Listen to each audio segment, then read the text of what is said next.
On May 10, 1965, Viet Cong regiments stormed Song Bay, the provincial capital of Long Binh Province, in a swift, unexpected assault. Their seizure of Song Bay shattered the ARVN, marking the first time a South Vietnamese provincial capital fell, and even briefly stayed in Viet Cong hands. For General Westmoreland of MACV, this defeat was a dire warning. Now, the challenge stands before you. As the commander of the USA and South Vietnamese forces, will you confront the relentless communist fighters head-on and build a stable, Western-aligned nation in Southeast Asia? Or, like Presidents Johnson and Nixon before you, will you falter against the unyielding VC and NVA? It's time to restore order, crush the Viet Cong guerrillas and North Vietnamese army regiments, rebuild your police and military, and reclaim a secure future. Can you answer the call and save South Vietnam?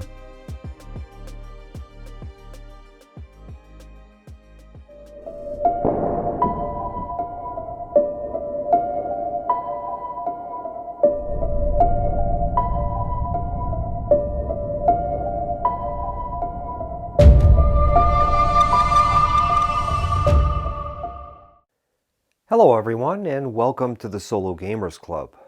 My name is Keith, and tonight we're going to learn to set up and play Save South Vietnam, designed by Bob Phaneuf and produced by Fortress Games. So let's begin by taking a look at the game's components, and then we'll learn how to set up and play the game. The game comes in an extremely sturdy box, basically a 2-inch depth, and it's got very interesting art on the front and back. The game now comes with a beautiful mounted map depicting South Vietnam. Take a look at the first sheet of that. That's an example of what it looks like. We're going to lay that out next and take a closer look at it, but I'm very happy with the mounted map aspects. And as you can see, it's a very beautiful map. It measures 34 by 22. And it uses kind of a bird's eye view projection of South Vietnam, Cambodia, and Laos.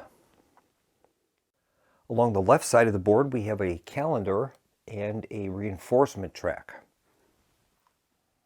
Along the top of the board, we have a political cadres box, combat results table, political cadres lost in combat table, and NVA descend into populous area table.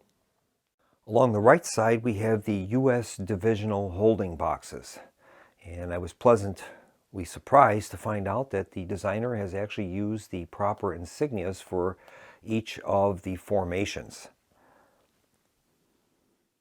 This adds a great touch of authenticity, which I greatly appreciate.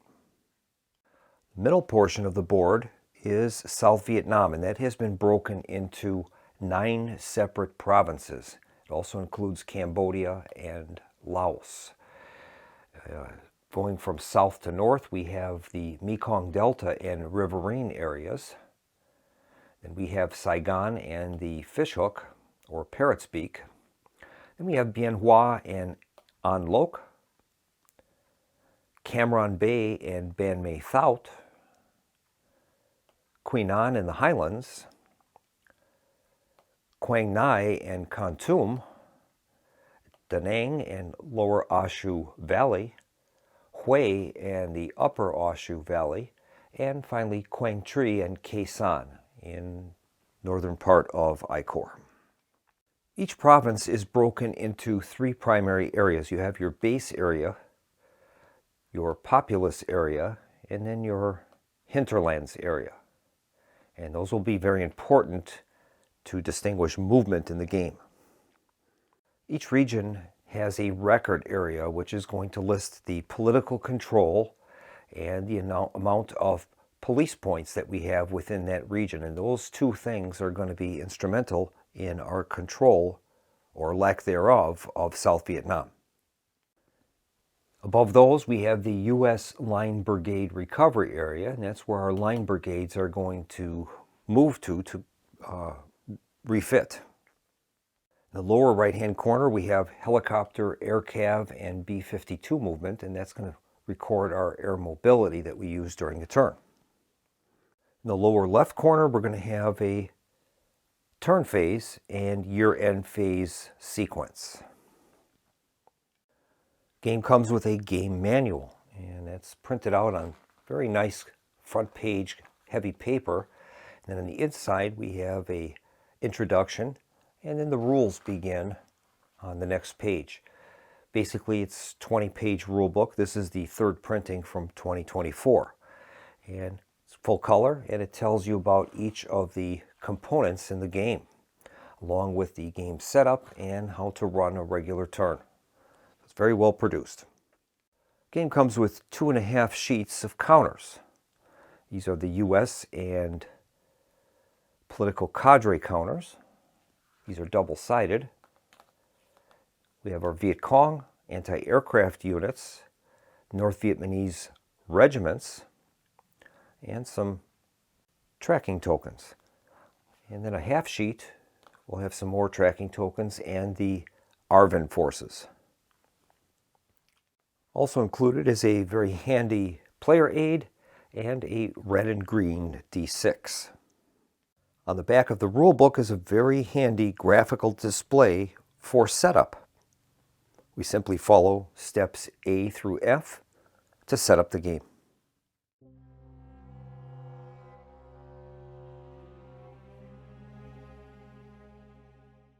And so we'll begin the setup now. And we begin by placing the turn counter on turn 0, early 1965. So we'll place the turn counter with the red bar right underneath year 0, early 1965. And it does say on the sheet, turn 0 starts with phase 7, police and VC recruiting. So that's where we're at right now. Next, we set up our political displays, and we'll begin with the Mekong. That's the only province that is going to start with a +1 on the political track. We also place a police marker to indicate that they are at, it'll be pointing to box 1 +2. And we'll place that accordingly. All the other boxes will begin at level 0 for both police and political control. Step C, we place our air mobility counter on 7 on the track. Every time we use air mobility or a bomber, we have to adjust that track to account for it. Air mobile forces, such as the 1st Air Cav, must move by air mobility. They cannot use ground movement. Step D, we place 25 political cadre markers in the political cadres box. We also include the Tet Offensive token with the VC flag face up.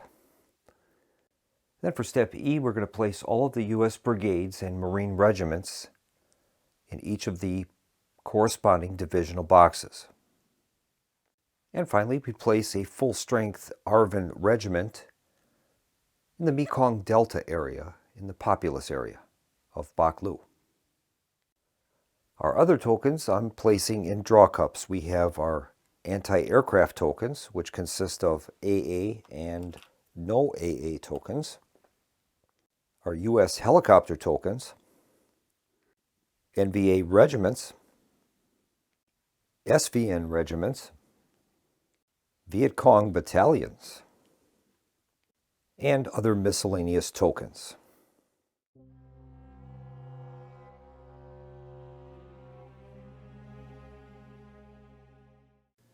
We'll take a look at our victory conditions. You win if Saigon does not fall to the Reds. If the Saigon Fishhook province ever becomes fallen, the game immediately ends and you lose. If turn 50 ends and it has not fallen, you win. So basically, we are going to have to attempt to keep Saigon from falling. A province falls under the following conditions, and we have to have, it's a 4-part test, and all 4 parts must be a yes for the province to fall. Number 1, the province political track is at -10, and there's at least one VC battalion or NVA regiment in the populous area. And there are no U.S. or ARVN brigades, regiments, or helicopters with at least one strength point in the populous area. In other words, if there are any U.S. ARVN units in the populous area, they are depleted. B-52's presence does not prevent a province from falling, and the province's police track is at 0. So that's basically the victory conditions for the game. Now there are several special conditions that can occur during the game. One is the Tet Offensive. There's two mutually exclusive situations where the Viet Cong will launch a general offensive during the Tet Offensive portion of the year-end phase. If the Tet Offensive counter is the only counter left in the political cadres box after the PC's deploy phase, because all 25 cadres have been deployed, a Tet Offensive will be launched during this turn, even if one or more of those political cadres are subsequently destroyed and sent back to the box. At that point, we would invert the Tet Offensive token from its flag side to its Tet Offensive side. What will happen during a Tet Offensive is all of the political cadres are going to be replaced with VC battalions. So they're going to switch from political operations to combat operations. Most provinces have a maximum VC level of 10. However, Saigon and Hue have larger amounts. Saigon can have up to 16 and Hue can have 12, as can Da Nang. Other events that can occur is an automatic Tet Offensive during turn 16. That's the fall-winter season of 1968. We can also have a Cambodian incursion during turn 21 and a Laos incursion in turn 25. The game is now set and we're ready to begin play, and we're going to begin with Phase 7, Police and VC Recruitment.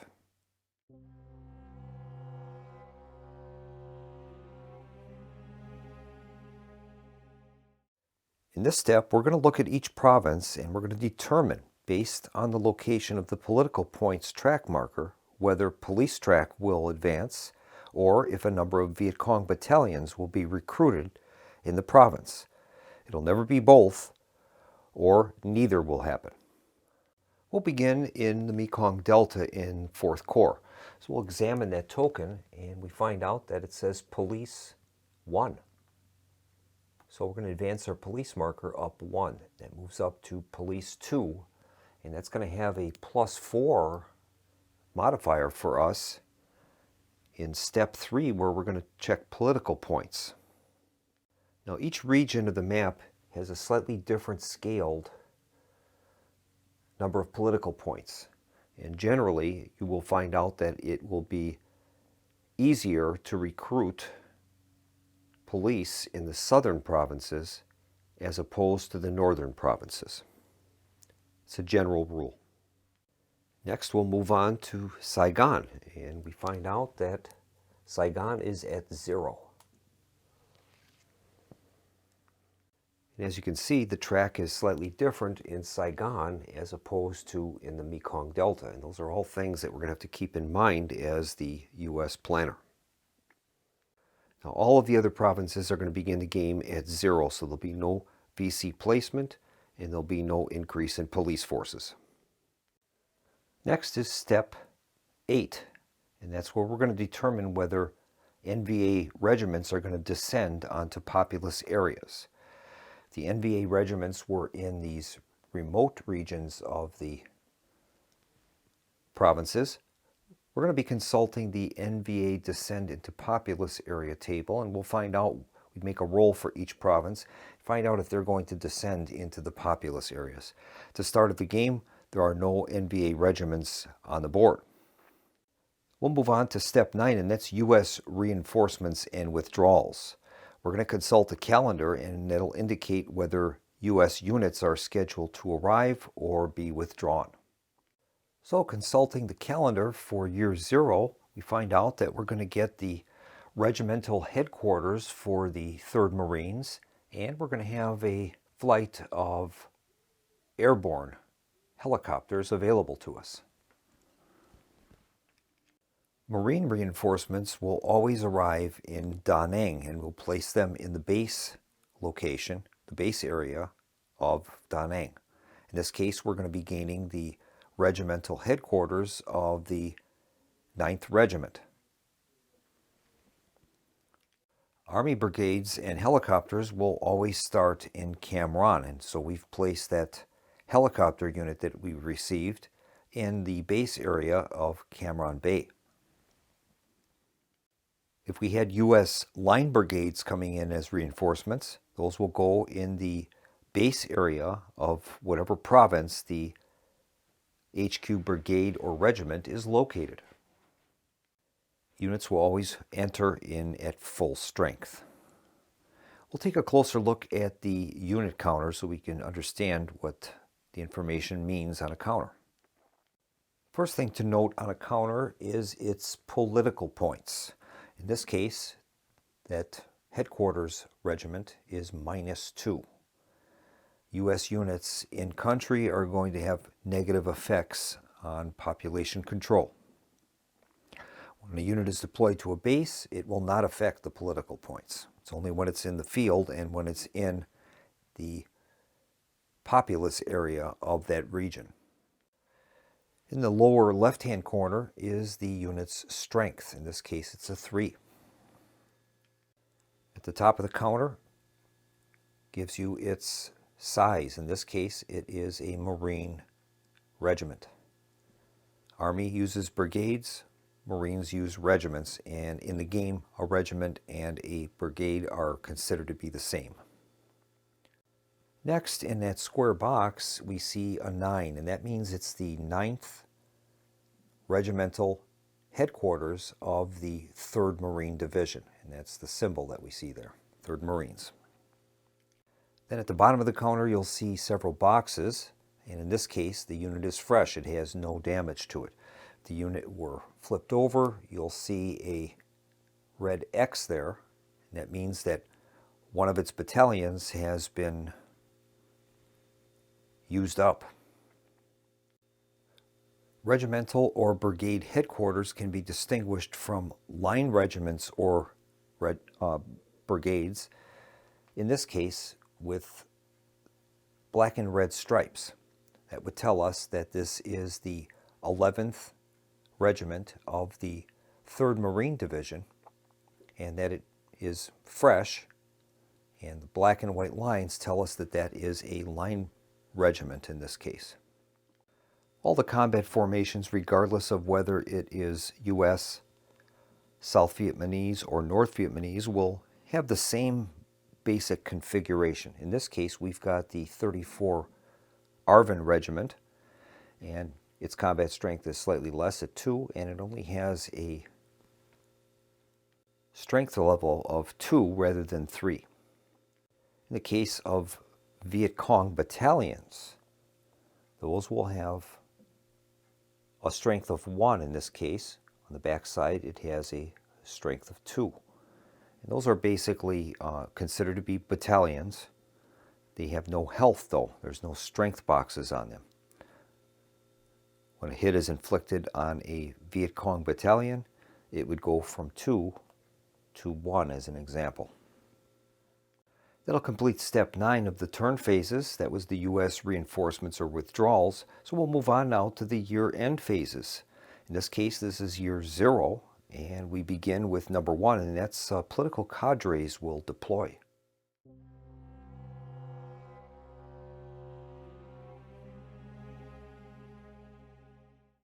To resolve this step, we're going to check the calendar, and we check the leftmost column, and that says A7-J. So we're going to consult our player aid for political cadres received, and we're going to make a die roll, 2d6 roll, and find out how many we're going to be deploying.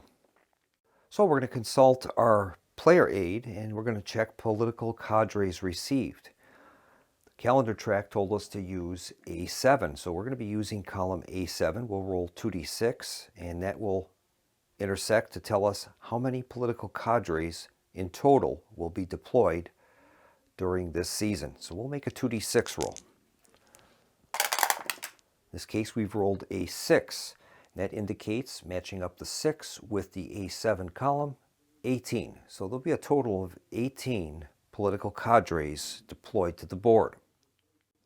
Next, we're going to consult column J on the placement table. And that will give us a sequence of 4 numbers. And we're going to do that for each stack of 4 of those 18 cadres that we need to place. We're going to roll 2 dice, and then we're going to match up the result of the green die with the red die and go down that column J, and that will give us a sequence of 4 numbers. And we're going to place 4 of the political cadres in those province numbers. We'll make the roll now. And we've rolled a 1 and a 1. So consulting the table, we're going to be placing cadres in 1, 1, 5, and 3. So we'll be placing cadres in 1, 1, 5, and 3.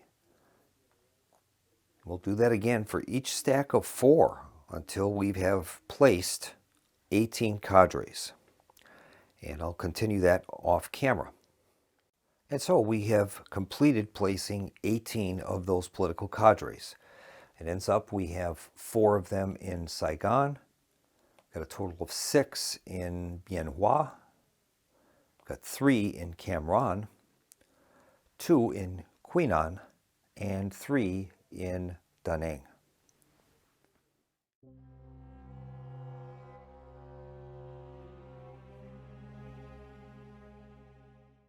We're going to do a similar procedure now for NVA units.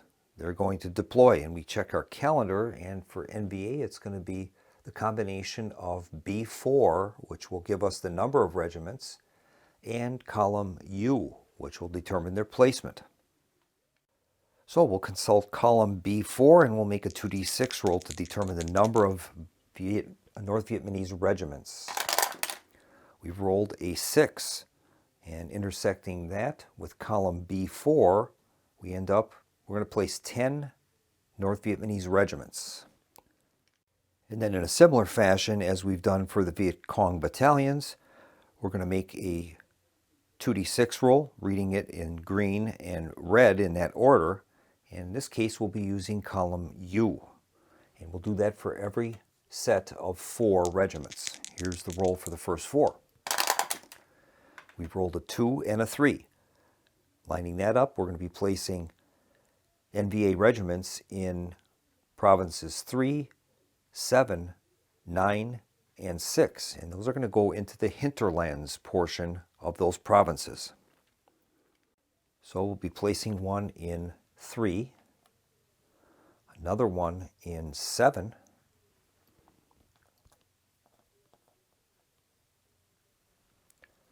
another one in 9, and finally one in 6, the Kon Tum region. And we're going to continue to do that until all of the NVA regiments are placed. And after completing that procedure, we end up with 1 NVA regiment in An Loc, 1 in Ban Mae Thaut, 3 of them in Kon Tum, 1 in the lower A Chau Valley, 2 of them in the upper A Chau Valley, and 2 in Khe Sanh.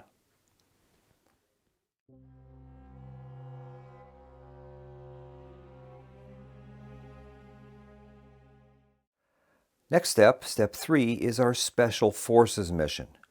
And that's where we're going to attempt to use our Special Forces to take out political cadres. Now during this round we get 3 uses of our special forces. So what we're going to do is pick a populous region of one of the 9 provinces. We're going to make a 2d6 roll, and we're going to consult our special forces sortie table. Based upon the roll, that will tell us how many cadres we will take out with special forces. The more cadres in a province, the more likely you are to be able to target them and get rid of them. So I think we're going to start by trying to target those 6 cadres in Bien Hoa. So we'll make a roll for our first try.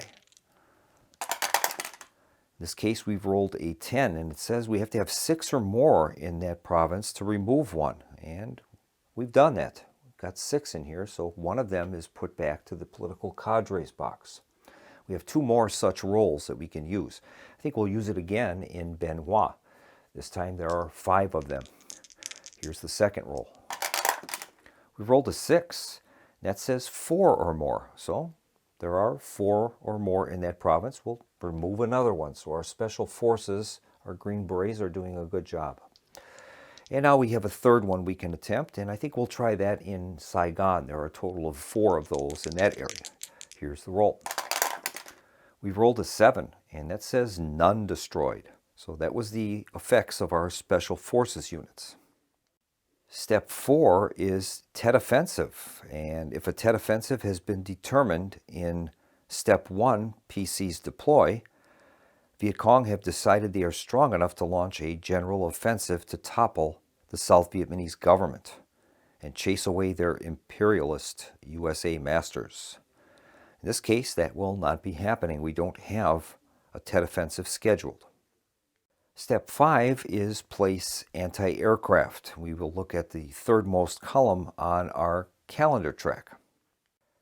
In this case, for that year 0, it says no, so there won't be any anti-aircraft units deployed.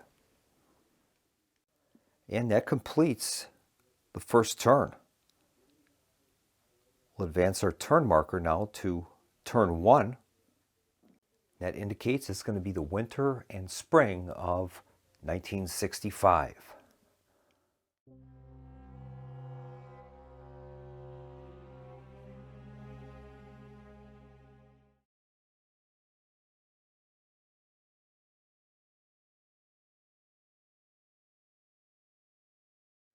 And I just realized I misread the NVA regiments received chart. I said we had 10. In reality, if you cross-index 6 with B4, it's only 9. So, in this case, 1 regiment of NVA are not going to be placed, and that was this last one I placed in the Upper Ashu Valley.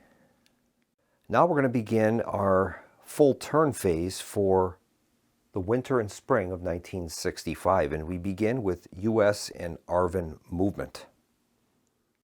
A movement is when we move a unit outside of the province that it currently occupies. So that would be moving laterally. As an example, if we were to move this headquarters unit, we can move that anywhere within the province we're in, from the base to the populous area or into the hinterlands. That costs no movement. If we want to move it in an adjacent province, that's 1 movement, and we're entitled to 1 movement per turn. So we could move this regiment into this province if we chose, and that would be considered 1 movement. If we move more than 1, we can do that, but then it costs us 1 against our strength. So we don't want to do that if we can help it. Now what we want to do in this section of the turn, we want to relocate the limited forces that we have to try to protect South Vietnam as much as possible.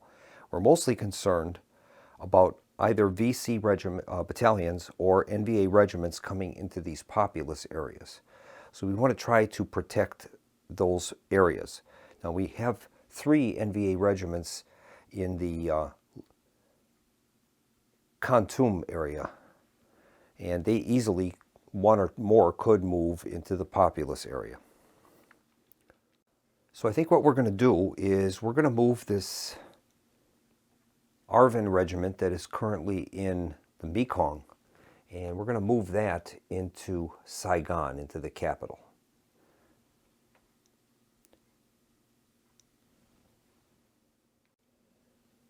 I'm mostly concerned about these 3 regiments in the Kon area coming into Quang Ngai. So I think what we'll do is we're going to move that headquarters regiment into the populous area to help protect that. And finally, I think we're going to move this helicopter unit that we have in Cam Ranh, and we're going to move that into Da Lat. Help protect that area in case the 3rd NVA Regiment of the 324th Division would happen to pop down. I think we'll do that. Now that uses up one of our air mobile points. Anytime we move a copter or an element of the 1st Air Cav or a B-52, we have to move that track down 1. So we're going to move that track from 7 to 6.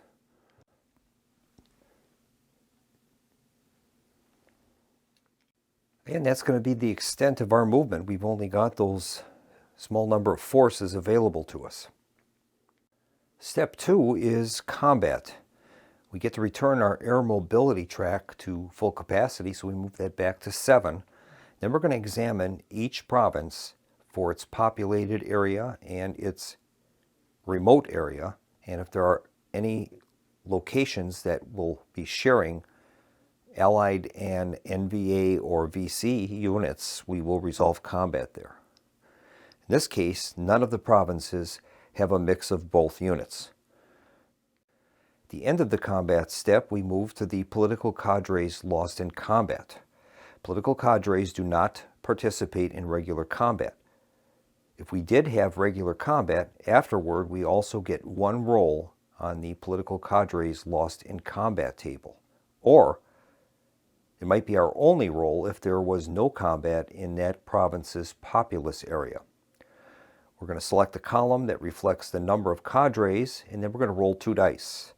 A successful roll will remove 1 or 2 political cadres, and they're placed back in the box. So we'll begin with Saigon. There are 4 cadres there, and we're going to make a roll, and then we're going to consult the cadres lost in combat table. I'll bring that up on the screen, and we'll make the 2d6 roll and see what we've got. There are currently 4 cadres in there, so we'll be using the 4 column. We've rolled a 2, and that is going to result in 2 cadres being removed back to the political cadres box. That was great. We'll move on now to Bien Hoa. There's 4 in there. Result was a 3, and that's going to take 1 out. We're getting very lucky with these. We'll move on to Cam Ranh. There's 3 in that area. Here's the roll for 3. We rolled a 6. There's no effect. We have 2 of them in Quy Nhon. We rolled a 12. That's no help. And then finally there are 3 in Da Nang. So we'll roll on the 3 column. And we've rolled an 11. So we did manage to get rid of a few, and that's usually not that easy. Next is step 3, and that's our political points portion of the turn. We're going to go through each province and tally and record the current political level. We're going to gain a total of all the political points in a province, which will include all units, including depleted US and ARVN units, and then we'll add our police political points from the province record. And we're going to move the political track to reflect that total. So we'll begin by analyzing the Mekong Delta. There are no forces in the populated region of the Mekong. So what we'll do is we will examine the police rating, which is right now +4. So we're going to move our political marker up to the +4 location on the chart. Now we'll do the same for Saigon. In Saigon we have -4 for the political cadres, but we have +1 from our ARVN regiment that we have there. So that's a total of -3. So we're going to update that political marker to -3. And in this case, it's going to be producing a VC there later in the turn. In Ben Hoa, we have a total of -6, so we will be updating that to reflect -6. In Cam Ranh, we have a total of -6. The U.S. helicopters are 0, so we'll move that political marker to -6. In Quy Nhon, we have -4, so we'll be updating that to -4. In Quang Ngai, we have -2 because of the U.S. Marine Regiment, so we'll be setting that at -2. In Da Nang, we have -6, so we'll be setting that to -6. In Hue, we have nothing there, so it's going to stay at 0. Same for Quang Tri, 0. Step 4 is in parentheses, and that's because that doesn't happen very often. Political cadres and NVAs would advance on Saigon, and that will only occur if we have fall encounters in provinces. One or more fallen provinces, those forces will try to rush to the capital, Saigon. In this case, we don't have any fallen provinces as of yet. Step 5 is U.S. and ARVN units in bases can replenish. When units are in bases, they can replenish 1 point if they are a regimental or brigade HQ. If they're line brigades, they have to replenish in the U.S. Line Brigade Recovery Area. Helicopters can also replenish 1 point in a base. And finally, ARVN units can also replenish 1 point if the police track is at a level of 1 or more. So in this case, an ARVN unit in the Mekong would be able to replenish 1 point, as that track is higher than 0. Step 6, we can build ARVN regiments. What happens there is we would spend our police points and we're able to produce ARVN regiments in those provinces. Right now, we don't have enough to do so. It costs 4 police to train an ARVN regiment. Now we move on to step 7, and that's the police and VC recruiting step. We're going to look at each province and determine, based on the location of the political points track marker, whether the police track will advance or a number of VC battalions will be recruited. We'll begin with the Mekong, and we find out that our tile is at 1 police. So we're going to improve our police up to level 3. Next we'll examine Saigon, and we find out that there's going to be 1 VC recruited in that area. So we're going to place a VC battalion in the Saigon region, the populous area of Saigon. Same will happen in Ben Hoa, 1 VC. So we'll be placing 1 VC in Ben Hoa. Those are always placed in the populous area. In Cam Ranh, there will also be 1 VC battalion created. So we'll place 1 there.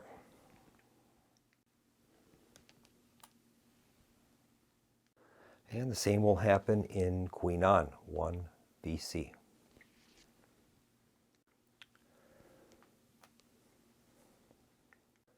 Same will occur in Quang Ngai, 1 VC.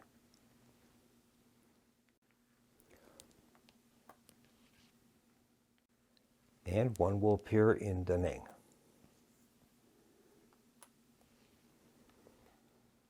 And fortunately for us, in Hue and Quang Tri, there will be no VC. Step 8 is NVA descend on populous areas. We're going to check each of the hinterland regions of each province, and we're going to cross-index a 2d6 roll with the number of NVA in the province. And that will tell us how many of them are going to move into the populous areas. We'll begin with An Loc in Ben Hoa. There's one NVA there, so we'll roll the dice and see what happens. Result is an 11, so that one is staying put. Do the same in Ban Mae Thout.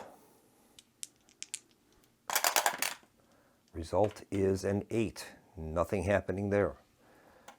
We'll advance to the lower, to Kontum province. There's 3 NVA there. We'll use the 3 column. Rolled a 10. Nothing happening. We have 1 in the lower Ashu Valley. So roll there. That's a 10, no effect. And then finally we have 2 in Quezon, and we'll see if they move into Quang Tri. Here's the roll. Result is a 10. So we had no NVA movement. That's good for us. And now we move on to step 9, and that's U.S. reinforcements and withdrawals, and we're going to consult our calendar. Consulting our calendar for turn 1, we find out that we're going to be getting the brigade headquarters for the 1st Infantry Division. We're also going to be gaining the brigade headquarters for the 101st Airborne. Then we're also going to receive 2 line regiments for the 3rd Marines and 2 helicopter tokens as well. So we're going to place our 2 line regiments from the 3rd Marine Division in the base area containing the regimental headquarters. In this case, they are going to appear in Quang Ngai. The Army Brigade HQs will always appear in Cam Ranh, as will the helicopter attack aircraft.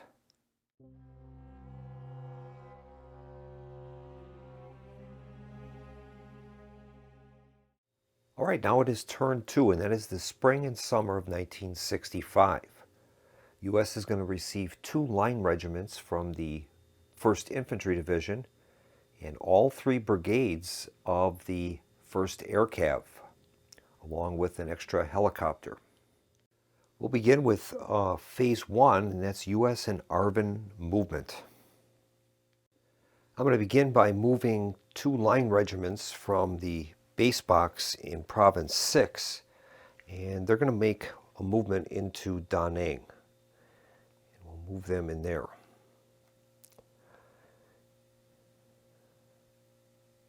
We'll keep the brigade HQ in Quang Ngai. Army units that we have available, I think we're going to try to move them into Cam Ranh. We'll try to take out that VC unit that's there. And we'll use our helicopter units, and I think we'll try to move them into Bien Hoa. So we're going to make 3 movements of helicopters. Helicopters can move anywhere without any distance limitations. So we've used a total of 3 helicopter points. We move our air mobile marker down 3, from 7 down to 4. And we'll keep the SVN 4th Regiment in Saigon, and that will maybe deal with that VC unit that popped up there.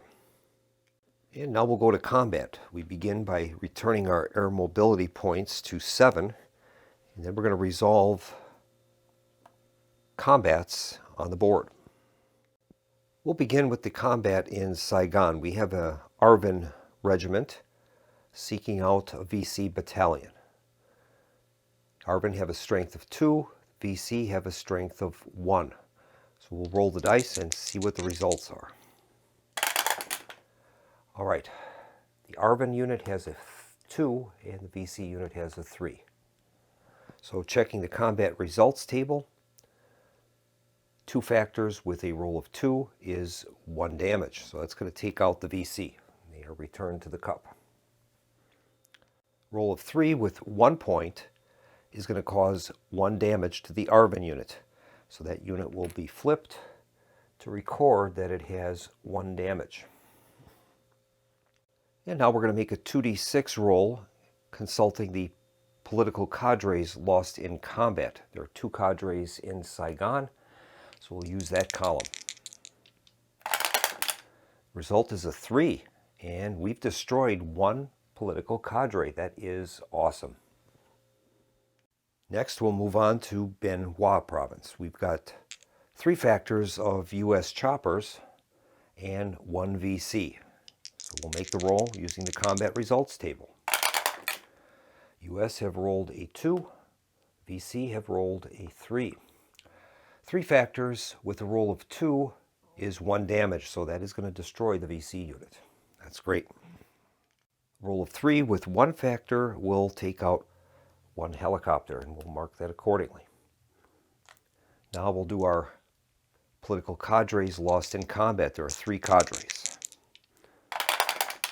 Result is a 5, and we have no effect there. All right, we'll move on to Cam Ranh. Cam Ranh, we have 6 factors of U.S. infantry going against 1 VC. Here's the roll. Both rolled a 6. All right. So the U.S. with 6 factors, rolling a 6 is 4. So that's definitely going to be taking the VC out. VC have rolled a 6 with a single factor. They're going to do 1 point of damage to the U.S. And we'll take the 1st Infantry Division. We'll take the casualty. Now we'll roll for political cadres lost in combat. There's 3 of them. They've rolled an 11, so no help there. Next, we'll move into Quy Nhon. We have a VC and 2 political cadres. There are no U.S. military units, no ARVN, and no police. Now, if there would be police there, these forces would be, the VC would be attacking the police, so they need to be defended if there were some. So all we can do here is make our roll for political cadres lost in combat. There's 2 of them. Here's the roll. We've rolled a 7, so no help there. In Quang Ngai, we have a 9th Regiment HQ attacking a VC. Strength of 3 versus strength of 1. Here's the roll. Okay, the U.S. has rolled a 1, and the VC have rolled a 2. 3 with a roll of 1 is 1 damage, so that's going to take the VC out. VC have strength of 1, they rolled a 2, there's no damage. So the regimental HQ takes no damage. There are no cadres in the area, so we'll move on to Da Nang. In Da Nang, we have 6 factors of U.S. line infantry going against 1 VC. Here's the roll. U.S. has rolled a 2. VC have rolled a 4. 6 with a roll of 2 equals 3 damage, so that's going to take the VC out. VC will also inflict 1 damage on the U.S., and we'll take that on the 11th Regiment of the 3rd Marine Division. Now we'll make the roll for the cadres. There's 3 of them. Result is an 8. That's no effect. There are no forces of any kind in Hue or in Quang Tri. So that will bring the combat phase to a close. Step 3 is political points. We're going to go through each province and tally and record the current political point levels. In the Mekong, we have nothing there other than the police points, which give us 6. So we will be at +6. In Saigon, we have a total of -2 and a +1. So that will equate to -1. We've made a little improvement in the Saigon sector. In Bien Hoa, we have a total of -6, and that remains the same. It stays at -6. In Cam Ranh, we have -2, 4, 6, 8, 10. So that goes to -10. We've lost a little ground there. When a political force gets to -10, there's a chance that the province can fall. In Quy Nhon, we have a total of -5, so we've lost a little ground there. We go to -5. In Quang Ngai, we have -2, so we remain the same, -2. In Da Nang, we have -2, 4, 6, 8, 10. And we've lost a lot of ground there because we've committed our line regiments to the populous area. And then there's no change in either Hue or Quang Tri. Those remain at 0. So we have two provinces that are -10. We have to check them to see if they have fallen. In order to fall, we have to have no Allied ground forces with strength in those regions. Now, in Cam Ranh, we're at -10, but we do have 2 regiments in country, so that will prevent the fall. Same situation in Quang Ngai. It's at -10, but we do have a full-strength headquarters regiment located there that will prevent the collapse. And in the Da Nang sector, that should be at -10. Forgot to move that, 2, 4, 6, 8, 10. But we have the line regiments present, so that will prevent the fall of that region. So step 4 would be, if we were in a fallen situation, political cadres and NVA regiments would advance towards Saigon. That's not going to happen. We'll move on now to U.S. and ARVN units in bases will replenish. We have no units in bases, so there'll be no replenishment. Move on to step 6, and the ARVN would be able to build regiments.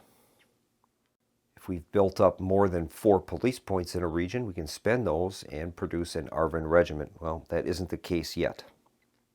We move on to step 7, that's police and VC recruitment.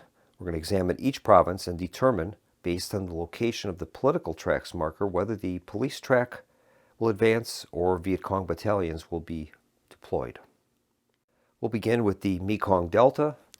That political marker says that we add 1 to police, so the police now are up to level 4. In Saigon, we're at -1. That will be 1 VC, so we'll be placing a VC in Saigon. In Ben Hoa, we're at -6. That will produce 1 VC. We'll place 1 in Ben Hoa. In Cam Ranh, we are at -10. That's going to produce 2 VC. So we'll place 2 VC. Qui Nhon is at -5. That'll produce 1 VC.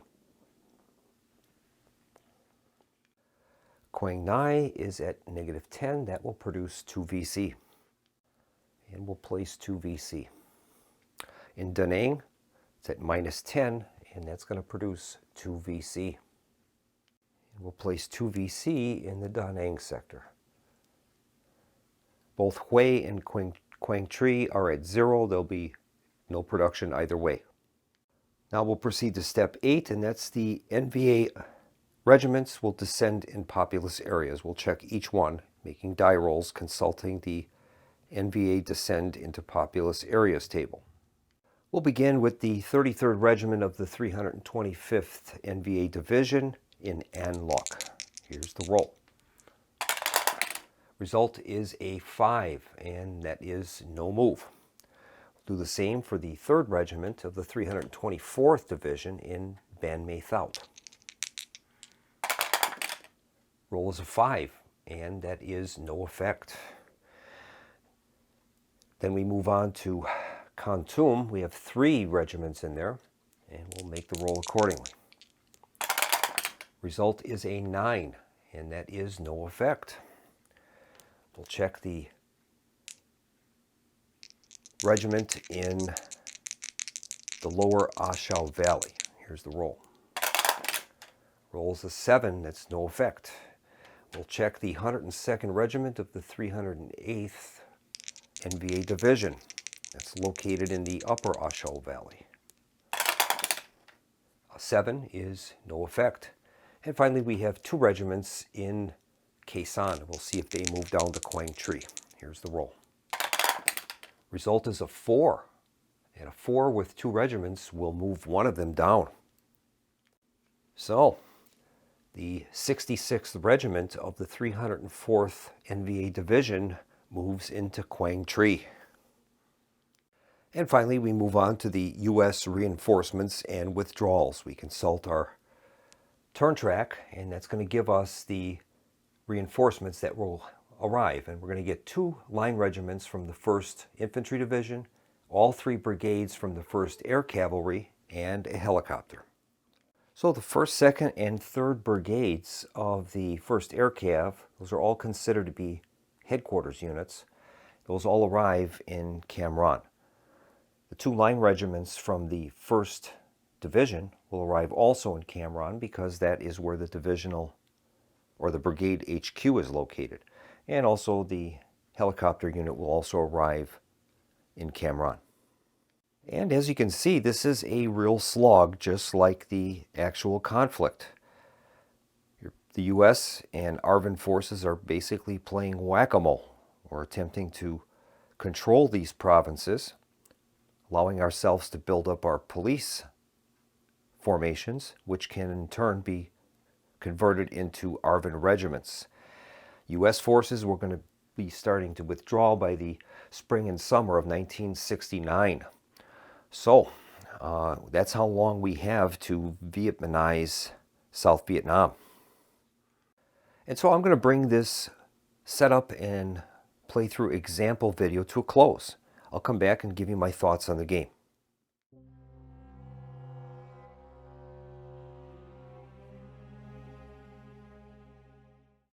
Well, the game's production values are definitely top-notch. I like everything about the production values. The map, counters, everything is good quality. The rule book is easy to use and to reference. And the player aid sheet is very handy. A few things I would have hoped, I guess, that they would have done would have been to place the combat results table, political cadres lost in combat table, and NVA descend into populous area table, maybe on the back of that player aid. That would have been nice to have. I ended up just scanning it, and I have a sheet off to the side so I can refer to it. It's on the board, but when you have not so good vision, it's better to have something on paper, in front of you. That would be my only complaint regarding the production values. The inclusion of the historic divisional and brigade units that participated in the conflict on both sides, not only the U.S. forces, but also the NVA formations as well, adds a lot to the authenticity of the game, and that's greatly appreciated. The gameplay, I think, accurately simulates what was happening in Vietnam. Once again, we're basically playing whack-a-mole. We're trying to constantly get rid of these VC and NVA regiments that keep popping back up on the board, and we're trying to do that in a way that we're able to not only prevent these provinces from falling, but also to do it with not the greatest amount of casualties to the ARVN and US forces. So I think it simulates the war very well. So I like the game, and it would definitely be coming back on the table. We'll probably end up doing some sort of abbreviated full campaign of the game. It's 50, potentially up to 50 turns, but the turns move fairly quickly, and I think with a little judicious editing, we'd be able to present a entertaining playthrough of the game. So that's going to wrap this video up. I hope you enjoyed it, and I hope I provided sufficient amount of information for you to decide if this is a title that you'd like to have in your collection. So until next time, this is Keith from the Solo Gamers Club, signing off and wishing everyone a pleasant evening. Good night.